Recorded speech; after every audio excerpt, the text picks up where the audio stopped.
आज हम बनाने जा रहे हैं चिकन बोनलेस हांडी। ये बहुत ज़बरदस्त रेसिपी है, बिल्कुल रेस्टोरेंट स्टाइल में और बहुत जायकेदार है। अगर आप वहाँ पर खाते हैं तो कितनी महंगी पड़ती है, घर में बनाएंगे झटपट तैयार होगी और बहुत आपकी बजट में रहकर बन जाएगी।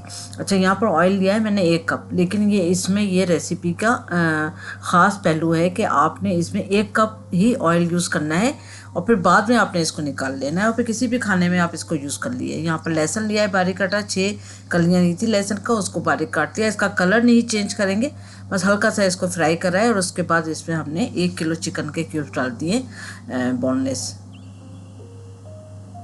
उसके बाद हमने इसको अच्छे से फ्राई करना है। अच्छा, जितना भी तेल है वो सब निकल जाएगा, तो इसलिए तेल देख के घबराइएगा नहीं। वैसे तो तेल हम भी कम यूज़ करते हैं, लेकिन ये रेसिपी में ज़रूरी करना है। अगर आप चाहें तो इसमें 1 कप घी भी डाल सकते हैं तेल की बजाय, तो आप तेल में ना बनाएं ये खाना और घी में बना लें। बाद में फिर आप जो भी खाना बनाते हैं उसमें आप ये आराम से यूज़ कर सकते हैं, जो भी तेल या घी यूज़ करें। मैं यहाँ तेल का इस्तेमाल कर रही हूँ। अच्छी तरह करेंगे इसको फ्राई। अभी ये ठंडी चिकन मैंने इसमें डाली है, तो ऑयल भी थोड़ा ठंडा हो गया है। उसके बाद थोड़ा गर्म होने के बाद देखेंगे इस तरह का हो जाएगा और आप देख सकते हैं थोड़ा सा गदला सा हो गया ऑयल। जब ये ऑयल क्रिस्टल हो जाएगा तो फिर इसकी भुनाई ख़त्म।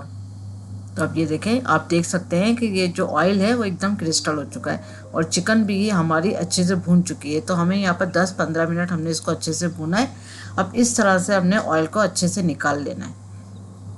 सारा ऑयल हम निकाल लेंगे, अगर साइड में कर देंगे हम सब। और अगर इसमें लहसुन आ जाता है तो आपने उसको एहतियात के साथ लहसुन को हटा देना है, क्योंकि लहसुन नहीं जाना चाहिए तेल निकालते वक्त।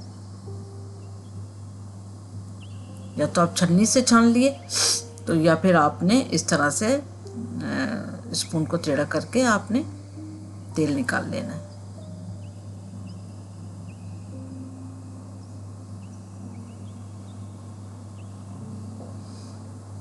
बहुत झटपट बन जाने वाली रेसिपी है। अगर मेहमान भी आने वाले हों तो ये भी मिनटों में तैयार हो जाती है। इस तरह ये वाली रेसिपी जो होती है चिकन बोनलेस हांडी वाली टाइप। ये देखें, ऑयल सारा निकल चुका है, चिकन भी हमारी अच्छे से भुनाई हो चुकी है। अब सारा ऑयल निकाल लिया है, देखें आप। अब आप बाद में किसी भी खाने में इस्तेमाल कर सकते हैं। उसके बाद यहाँ पर हमने फ्रेश टमाटर लिए थे मीडियम साइज के 3 अदद और उसकी प्यूरी बना लिए। और यहाँ पर पैकेट वाली प्यूरी भी जाएगी इसमें 2 टेबल स्पून।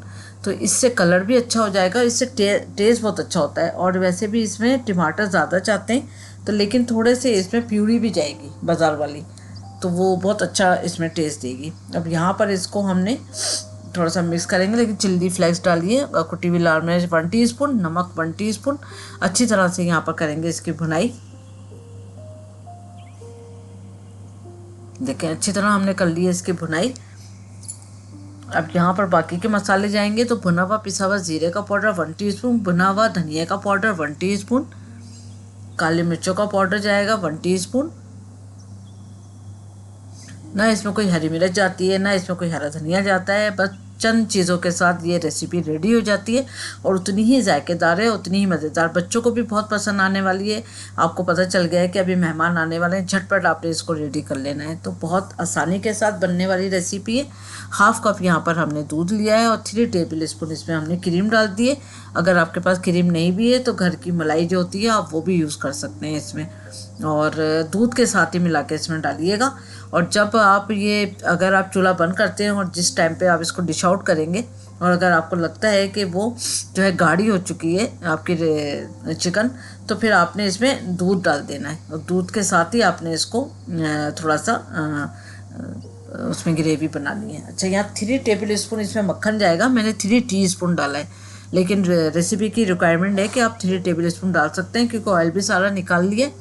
लेकिन मैं कम डाल रही हूँ क्योंकि इसमें क्रीम का इस्तेमाल कर रही हूँ। अब यहाँ पर हमने ये क्रीम और दूध इसमें डाल दिया है। अब सिर्फ इसको 1 बॉयल आने तक हल्की आंच पे, खाली हल्का सा बॉयल आ जाए दूध का, तो बस इतना ही हम इसको कुक करेंगे। अब इस पॉइंट पे अगर आपको, जब आप चूल्हा बंद करते हैं और आप डिश आउट करें, अगर आपको लगता है कि गाढ़ी हो गई तो थोड़ा सा दूध ऐड करें और दोबारा सिर्फ दूध के 1 बॉयल आने तक इसको आप कुक करें। तो ज़बरदस्त सी रेसिपी तैयार है और पराठों के साथ, बल्कि घर की नान के साथ, घर के रोटी के साथ, प्लस के राइस के साथ भी ये बहुत मज़ेदार रेसिपी है। ज़रूर ट्राई करें। Thank you for watching. दुआ में याद रखें, अपना ख्याल रखें। अल्लाह हाफिज़।